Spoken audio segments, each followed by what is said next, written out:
to see you. I'm glad you could make it. This is my second time sitting down to film this. I don't want to talk about it, but it's me. So like, I'm going to. Don't even worry. We'll get into it. We'll get into it. So much fun. I am like notoriously bad at choosing the books to put on my TBR. I can never read my mood correctly, and there's so many books that I want to read and so many books that you guys want to see me read, and then I just get overwhelmed. So I've been seeing this idea float around on TikTok, and I also saw Sarah Crowley do it. So we're going to be letting scratch off cards choose my TBR. Part one, making these was like the most fun I've had as an adult in years. It was like adult arts and crafts. Loved it. Highly recommend. I literally just made them on Canva. I did spend like 4 hours on them to make sure they were perfect, because like, what else is new? If I have an opportunity to make something aesthetic and cute, I'm going to take the time to take that opportunity to make those things aesthetic and cute. They're the cutest things ever. You cannot tell me otherwise. I love them. I want them framed. Moving on. And I literally just ordered them on Canva and picked them up at Staples like the next day. It was the easiest process ever. But as I said down to film this a couple of days ago, and obviously, like, why would anything be easy and work the way that you think it's going to? The scratchers didn't work. They didn't scratch. Get to scratching it. These aren't scratching. Maybe I should have read the reviews. This is like a full arm workout. Probably should have read the reviews on that one. Also, probably should have been a red flag that one sticker didn't cover the text and I had to do two. It's fine. We're back. I rewrote out all 50 of the prompts. I re-stickered all of the prompts. I made sure the stickers worked this time before putting them on all 50. It's been a day. I asked you guys for all of your prompt ideas on Instagram, which if you're not following me over there, you definitely should. I do all of my in the moment bookish updates over there. And I love you guys because you gave me so many amazing prompts that A, I never would have thought of, and that B, I didn't have to use my brain a single time doing this, which is exactly what we like. So thank you. We are going to pick 6 cards from our little TBR cards. I don't even think there's a point in shuffling them. A, because I can't shuffle. Watch me struggle here. This is just like a skill I never adopted. And B, because I can't see any of them anyways. We're gonna go ahead and randomly pick 6. 6 is the number I landed on because there are a couple of videos that I am planning on filming already in this month and books that I'm planning on reading for that. So I feel like 6 is a safe number. We're just gonna go in there. Okay, 1, we'll do the one on the top. 2, why am I not looking? I can't see them regardless. Okay, 3, should we pick the bottom one too? Sure. 4, 5, this last one feels important. Like I feel like maybe I should give them another shuffle. I don't know. 6, I still have quite a stack left. So I am planning on doing this every single month for this year because I think this scratch off idea is so much more fun than just like telling you my TBR. And then you're involved because they're the prompts that you guys wanted. Some of them are just straight up book titles that I either really should read and you guys said I really should read, or they're like prompts and I can move forward and kind of choose from there. Look at me with my 2 camera angles. I'm feeling like a real professional right now. These are our 6 TBR prompt or books, and I guess we're just gonna scratch them off now. This is bringing back like core memories of when I did scratch off cards with my grandpa when I was a kid. Oh, this is an aggressive one to be starting on. Wow. We have a book over 500 pages. It's an aggressive way to start. Now I already feel like I'm setting myself up to fail. It's fine. Oh, okay, fine. We have a new author. Love. If you can't read my writing in them, I don't want to hear it. I don't want to hear it. I did write these delusionally at 3 in the morning, and I knew immediately while writing them that they looked way worse than the first time that I did it. So don't hurt my feelings and say that the writing is bad because I know, and I'm already upset about it. This is like really feeling nostalgic. Oh, okay. We have a book I hate the cover of. I feel like I didn't think a lot of these through. I think I was just like, that's a good idea. And I wrote them down because I never buy books that I hate the cover. We'll see. I definitely have something. It might be a strong dislike, not a hate. We have another on the cover. We have a flower on the cover. We're down to our last 2. Okay, I can't think of any books so far off the top of my head for any of these. This pull of cards really just said we're gonna give you all the prompts that are leading you to not have a successful actually reading your TBR month. We love that. This is the book that has been on my TBR for the longest. Last but certainly not least, at least I'm hoping, manifesting, this one comes a little easier, top of brain, you know? Okay.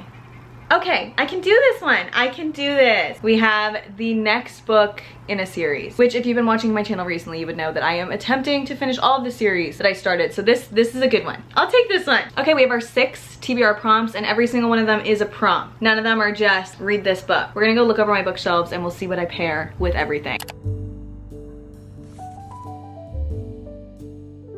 Okay, but someone let me know why that literally took me like 35 minutes to pick 6 books of my 900,000. There's something about this choice that feels really important. For our first one, we have over 500 pages. There was a lot of ways that I could have gone with this, but these were not the books that I was anticipating would be on my TBR. And this is one that I know is gonna be read this month. So this might be kind of cheating, but it's not, because I'm gonna read it this month. I was already intending on reading it, and that is Into the Dark by Magnolia Parks. I was so graciously gifted the ARC to this book, and I'm currently doing my reread. I have the first 2 annotated ready to go, and I'm for sure gonna be reading this week. I am like about halfway through The Long Way Home right now, and then I'm moving on to The Great Undoing, and then I'm going to sit in my bed and just absorb this. And I'm pretty sure it's like 700 pages if I googled it correctly. It doesn't have the pages in the arc or any about this book, but I googled it and it's over 500 pages, so it counts. Now, a new author. I think this one would be super easy, and there's definitely like a ton of new authors available on my bookshelves for me to choose between, but this one felt the most right. I was deciding between something V.E. Schwab, either A Darker Shade of Magic or like Finally Addie LaRue, or doing The Cruel Prince by Holly Black. This is probably the one that's in my DMs the most recently that you guys want to see me read this, so I feel like it's just time. I've heard that the whole series is kind of quick to fly through, but I've also heard a ton of people like rooting for the couple but then saying don't go in expecting a romance. So I'm conflicted on how I will actually feel about this. I think that's why I put it off for so long. It's a new author. Why not read one you guys have really been wanting me to read? I don't even totally know what this one is about. I know that it's about a female main character that's badass and cool, and that's as far as I know. It's a fantasy with like a subplot of romance. I'm telling myself that going in so I don't get disappointed if I don't get a ton of romance. Okay, I actually don't have many books that I hate the cover of, because I will order them from the UK if the UK cover is better, or I will not buy the book. I also like, I very rarely hate covers because I feel like they match with the book, but we ended up choosing The Silent Patient. I don't hate this cover, it's just kind of terrifying. So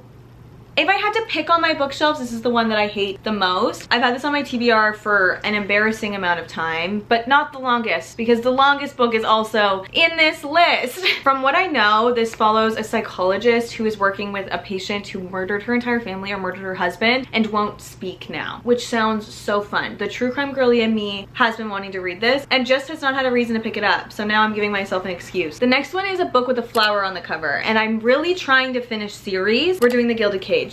There's flowers on the cover there. They're not the highlight. I get it, but there is a flower on the cover, so it counts. I'm already a little bit into this. I want to say I'm like 100 pages into this, and then I put it down. It was really good. I just got distracted reading other things. So I think it's just time that we buckle down and we get back into this series, because I'm actually really excited to see how it ends. This is the second book in the Prison Healer trilogy. If you somehow have not heard what it's about, it basically follows a girl named Kiva who has been put in this prison with her father, and he was the healer, but he's now passed away, and she's taken over his job as healer. This rebel queen has now just been sentenced and sent to this prison to the trial by ordeal. Kiva, being the healer that she is, knows that there's no way that she can compete in the coma state that she is in. So Kiva steps forward to compete for her, and then if Kiva can pass the trials, which truly nobody ever does, then both her and the rebel queen will go free. She meets some unlikely companions. It's like a perfect balance of political and character driven. I really like the romance in the first one, and I've heard that they just get better and better and better. Like, it's one of those series that like the third one is truly the best, and I really liked the first one. So now we have the book that has been on my TBR the longest, and if you asked me this like 2 months ago, without a doubt I would have had a couple of answers, but I've been reading a lot of those books recently. So if I had to think back to the one that has been on my TBR the longest, and then I'm like actually kind of interested in reading, it would be The Friend Zone by Abby Jimenez. I got this last summer, June I want to say of last summer. It's embarrassing. It's been on there a long time. I've been thinking about, intrigued enough to think about picking this up recently, so this feels like a good one to pick. I think I will actually pick it up. I'm going away a couple of times, so I'm starting to get into like my summer reading romancy mood again, and I love Abby Jimenez's writing so much. Like, she is like one of my favorite contemporary romance writers in the world, so I think this one will be really good. I know this is the first of another interconnected standalone of 3, and if I'm not mistaken, this follows a girl and a guy who are the best man and the best,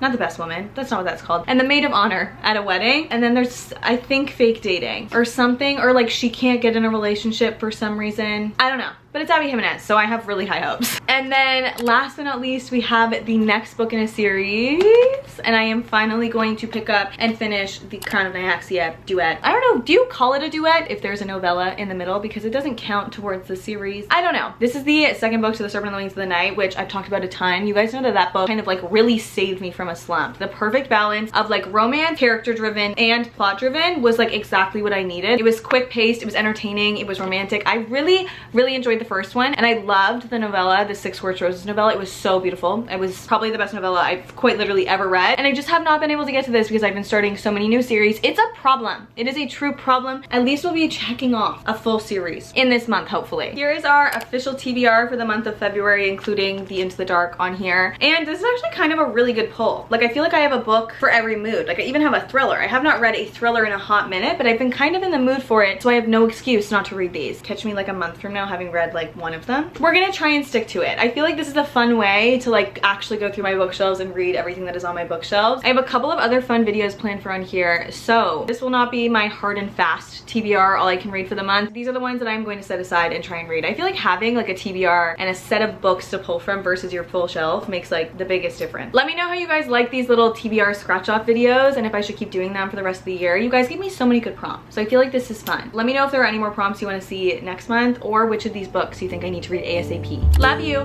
Bye.